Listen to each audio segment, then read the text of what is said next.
喂，各位朋友好啊！今日呢，我又翻到嚟海文珍寶坊揾我老友拜年啦。咁呢，就順便啊，就睇睇佢都好耐冇翻過嚟啦。咁呢，都想嚟到啊，同各位分享下佢最近有啲乜嘢新貨呢，或者有啲咩新嘅吸引嘅錶呢？好冇啊？咁而家呢，就走馬看花，因為佢呢段日子啊，咁亦都翻咗一啲新錶啊。咁但係呢，亦都不忘俾各位欣賞下佢一啲其他唔同嘅收藏啊。咁所以又翻嚟呢個海文珍寶坊嘅特輯啦，好耐都未做過啊！喂，有冇一年啊？唔緊要啊！嗱，雖然係走馬看花啊，咁呢。但係啊，亦都俾各位睇下佢而家有啲咩收藏，唔緊要啊！嗱，各位如果啱睇、啱玩、啱心水呢，亦都係啦，記得留言。咁呢，今集嘅節目呢，就唔會話詳細咁樣講每一隻錶嘅價錢嘅。咁各位如果有興趣嘅就留言，咁我就問我位朋友，咁呢就覆一覆各位個價錢啊。好啦，咁就馬上介紹今日嘅錶先啦。喂，CM 日常頻道又同大家見面啦！嗱，記得點讚同埋訂閱，多謝各位支持。咁啊，今集節目呢，總共會介紹10隻錶啊。咁啊，有一隻係陀錶嚟添。嗱，咁呢，如果各位有興趣啊，咁其實我都唔會話同正規片咁樣做噶啦。咁呢就聽到呢就知道個價錢。如果唔知道呢，而有興趣呢，記得最緊要啊留言同埋我留言，咁我呢就會問翻我朋友個價錢噶啦。咁呢好啦，咁就介紹第一隻錶先，好唔好啊？咁我相信各位朋友啊，各位錶友都好心急噶啦。嗱，咁啊第一隻啊，不如就就手先啦。就手啊，邊隻就手呢？ Skeleton 嘅。嗱，講個價錢先啊。嗱，呢一隻如果各位有興趣，係1800蚊啊。呢一隻 Skeleton 嘅包金，相信係8至90年代，係90年代嘅。咁呢一隻係細裝嘅奧威馬上鏈 Skeleton 手錶。嗱，咁佢嗰個外圈呢，就夠晒正噶啦。佢呢個12小時刻度呢，係刻咗一個內影圈嗰度，咁佢係一個外圈式嘅內影圈，係用咗啊羅馬數字啊去畫嘅，去寫嘅，用一黑油寫咗羅馬數字。而個機芯啊，亦都係好多呢啲好似薔薇咁嘅紋啊，用呢個黑油去畫咗落去，成隻錶好 grand 好藝術，兩針設計，而係用咗呢個叫路易針啊，或者叫花，即係有好多花雕刻嘅一個針啊。咁呢，另外呢，佢最別出心裁呢，就係呢喺佢個殼嗰度喎。各位見唔見到佢個殼呢？嗰個形呢，係一個多邊形嘅一個殼嚟嘅。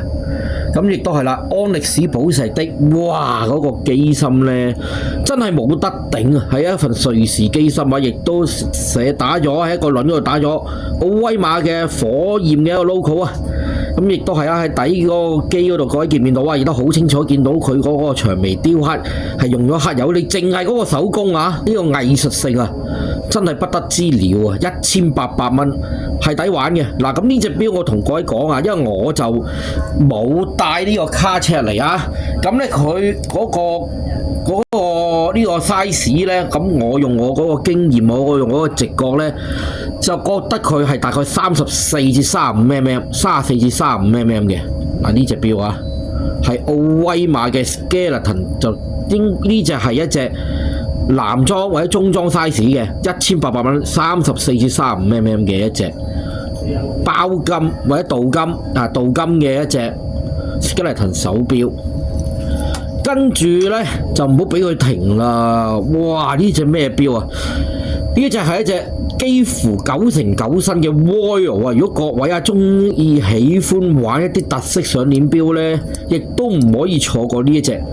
咁佢係一個白色面，亦都係12小時刻度用咗羅馬數字，成隻錶咧似唔似一個台啊，一個台階咁樣啊，一個舞台啊？咁佢係做咗一個八角形啊，長身八角形嘅，做咗3層啊嘅一個台階嘅一個，哇！成隻錶真係個味道啊，真係好特別。我相信你係揾唔到第二隻。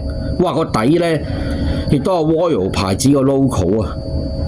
嗱，咁佢嗰個巴的呢係用咗綠色嘅一個石嘅一個巴的嚇。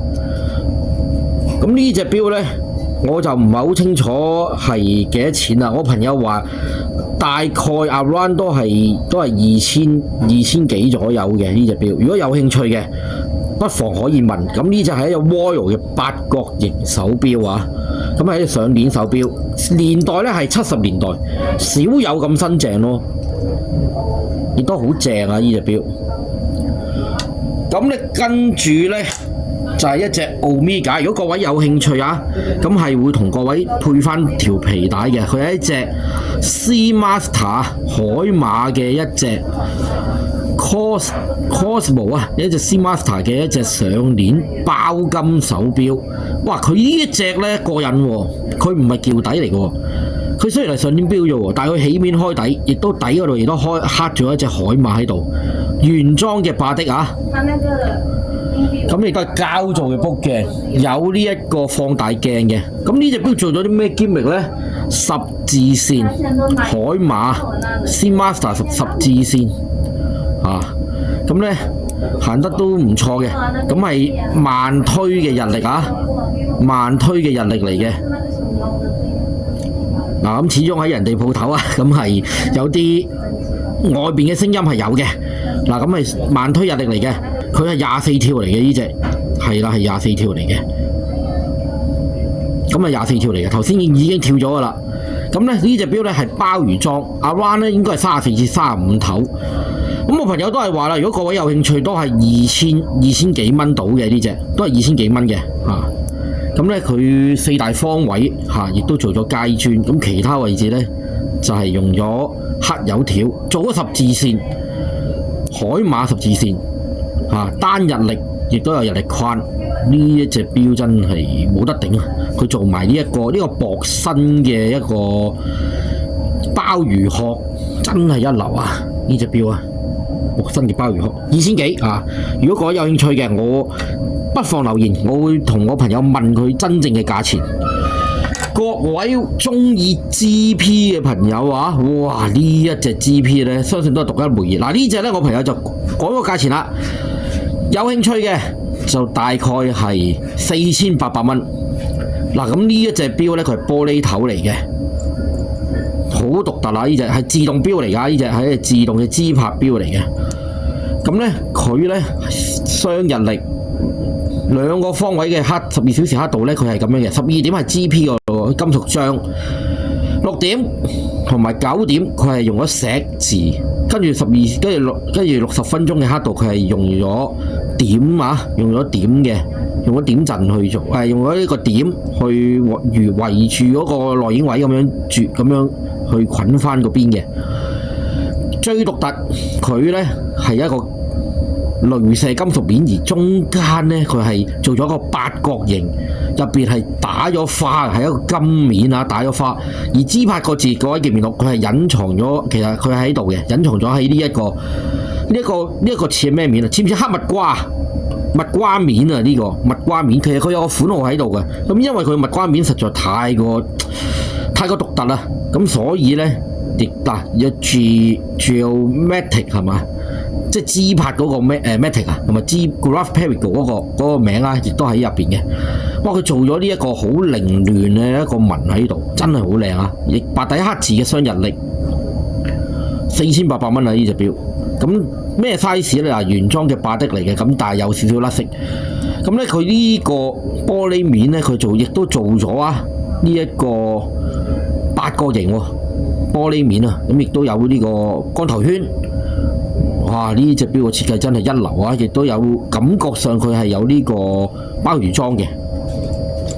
咁大概都係唔係，大概都係34mm 至35mm，唔好意思啊，頭先講錯，34至35mm。咁啊，跟住咧就係呢一隻啊，昆侖標啊，昆侖標呢個大概又真係40mm 啦，又42至45mm 嘅呢隻。紫色殼咁咧，嗱呢隻咧係限量88隻嘅呢隻。如果各位有興趣咧，我就直接問我朋友2892機芯啊，亦都盜咗路。呢隻就唔使問噶啦，應該係呢10年8年嘅嘢。嗱，個打咗全原裝嘅白色帶啊，好 young。你喜歡不平凡嘅你，咁呢隻錶咧就啱晒啦。嗱，佢個面咧就係一個女人，一個女人咁嘅樣啊。咁佢亦都係玩咗呢個獨特嘅一個面。個女人都係好獨特個樣嚟㗎啦，係嘛？個嘴唇啊，即係總之就化妝咁樣啦，化到有特色啦嚇。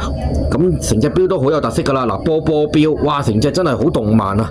咁咧嗱，咁佢嗰個玻璃鏡咧係圓拱形嘅，成個波形咁樣㗎，亦都光頭圈啊，成隻用咗紫色嘅金屬。哇！成隻好 sharp 啊，真係白色嘅帶原裝嘅，全原裝噶啦。咁呢隻錶啊，我朋友話有興趣嘅就不妨問佢。嗱，呢隻錶，咁我記得嗰陣時好貴嘅，呢隻都唔平嘅。咁啊，跟住啊，喜歡呢個金錶嘅朋友啊，亦都唔可以錯過呢兩隻介紹啊。一隻我朋友話好似係呢隻9K啊，呢隻我唔記得幾多，呢隻都係 K 金嚟嘅。應該都係9K 到嚇，呢兩隻都係9K。咁如果各位有興趣嘅，都係8800嚇，一隻浪琴嘅上鏈金錶嚟嘅。咁呢隻咧大概係34mm至35mm，呢兩隻都差唔多啦。呢隻就可能細啲，因為呢隻應該都有33至34，呢隻亞灣34至35頭嘅。嗱，咁大家嗰個時代都係都係60年代至70年代嘅錶嚟嘅。咁呢一隻咧就另外一個唔同嘅牌子啊。睇下，咁呢隻係浪琴嚟嘅。嗱，咁個面咧就都有啲歲月嘅痕跡噶啦。咁呢一隻咧就係雷射面，有十字線嘅，呢隻小3針嚟嘅，呢隻大3針嚟嘅。咁兩隻都係金殼嚟噶啦嚇。如果有興趣嘅話，都可以打電話 order 嘅嚇。咁呢個原裝霸的，咁呢一個咧就相信咧係光頭的嚟噶啦。嗱，亦都俾各位睇晒。咁啊，由於時間所限啊，就不能介紹得太多啊。嗱，咁呢一隻係伊利展嘅撞舵，呢隻係大概50年代嘅錶啊。咁係12小時嘅刻度咧，佢係用咗金屬字啊嘅阿拉伯數字。嗱，咁佢呢個咧個底咧好獨特嘅。咁佢用個戒指啊一個圈咁樣壓住呢一個底盤嘅。咁係一隻嗱，咁個牛角耳啊，亦都係34mm 左右嘅。今日啲錶啊，膠做嘅卜鏡。嗱，呢兩隻都係啊，同各位講翻，唔好意思，唔記得咗講，都係膠做嘅卜鏡嚟嘅。嗰個年代啊，60年代係比較流行膠做卜鏡。而呢一隻啊浪琴啊，嗱，俾各位睇下，亦都係呢個 Unit 啊，嗱，呢個雷電啊，咁亦都係啊。呢一個亦都係好有味道嘅。咁係鮑魚殼，大概個 size 35至36mm 嚇，單日力啊。咁佢係一隻自動嘅手錶嚟嘅，嗱 automatic。咁啊，較一較時間俾各位睇下。咁呢一隻咧都係鮑魚殼嚟嘅喎，啊，好靚啊！呢隻大概70年代嘅錶啊。嗱，咁啊白底黑字日曆都係。佢係掘頭針嚟喎，各位記唔記得？而佢12小時刻度咧，佢係用咗條狀。嗱，咁跳一下啦，咁大概35頭到啊。咁呢一隻係包金嚟嘅，啊，35至有機會36嘅，35至35頭到啊，我相信都幾大啊。最後一隻咧就係一隻駝錶啊，黑面嘅駝錶。咁佢係一隻3紋嘅駝錶嚟㗎。成隻錶咧，我相信呢隻咧係一隻1900年嘅，因為膊頭較針啊，呢隻。黑瓷再加上路易針，哇！真係即係圓邊位雕晒一啲古典嘅紋，個底啊，哇！邊個嚟㗎？雷神啊！呢一個啊，應該係北歐神話啊嘅雷神啊，咁亦都側邊啊，哇！成隻錶嘅工藝，呢一隻應該係厚包金嚟嘅。應該係包金嚟嘅。咁佢係黑，應該係鐵殼嚟嘅，應該係1900年嗰啲錶，或者1890年嗰啲啊。咁佢係三文錶，咁我唔搞佢啦。三文嗱，哇份機芯錶我睇下，靚到飛起呢份機芯。咁咧佢嗰個三文嗰個掣啊，咁呢隻錶都成應該有50幾 mm 㗎啦呢隻錶。俾我睇下。咁啊希望各位中意我今日嘅推介啦。咁啊下一集再見，拜拜。各位如果有興趣嘅話，就請留言，記得 subscribe 同埋 share 我個頻道。下條片再見，拜拜。